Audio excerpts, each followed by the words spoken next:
Ayan guys, kung paano po gamitin ng ating dryer. Ganito po guys.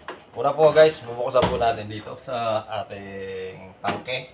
So yan, may tubig po yan dyan. Then, lagay po natin ang ating dry. So po guys.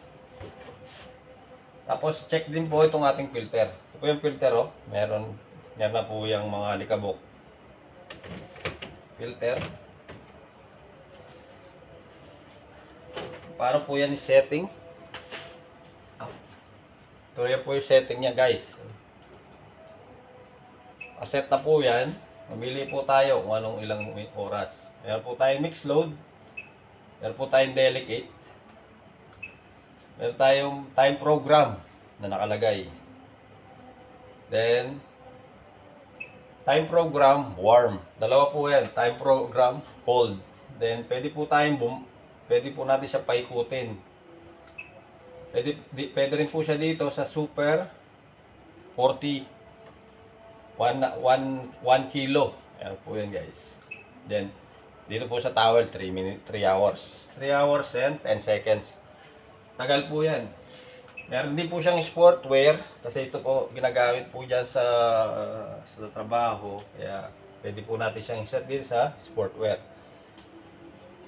Actually, nilalagay ko lang po guys. Hindi po ganun karami para mas mabilis siyang madry. Okay po. Yan po guys, nakaset na po ating dryer. Ngayon, i-play na po natin. Yun, narinig na po. Nagtok na. Ibig sabihin po yun, mag-umpisa na po siya maglaba.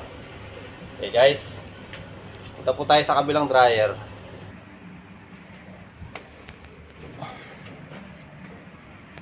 Mas madali po tong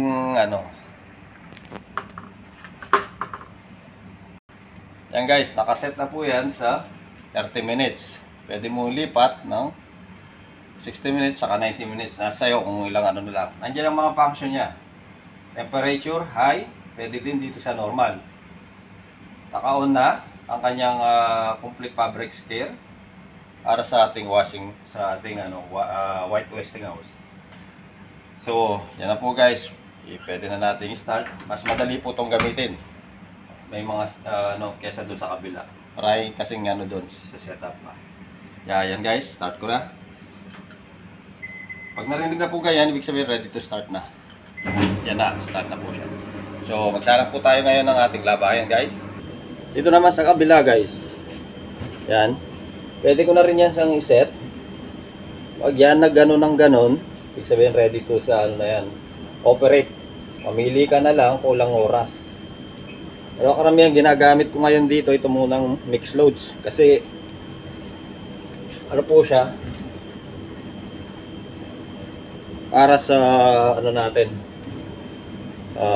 nilalaba kasi minsan halo-halo. Pwede din siya sa sportswear pero mas gusto po natin dito kasi para mas mabilis po tayong matapos kasi ganoon din po tagal ng oras niyan para sa ating washing machine para may i-demo po yan.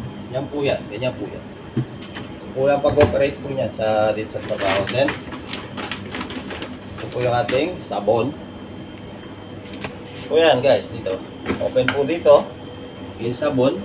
Tatlo pong yan. Dito po ang sabon, Downy. Kung gusto nyo po magdagdag sa uli, dito sa sabon. Pero para sa akin, lang po. Sabon lang kasi pang lang po to ang trabaho. Ito po yung start and reload. Okay.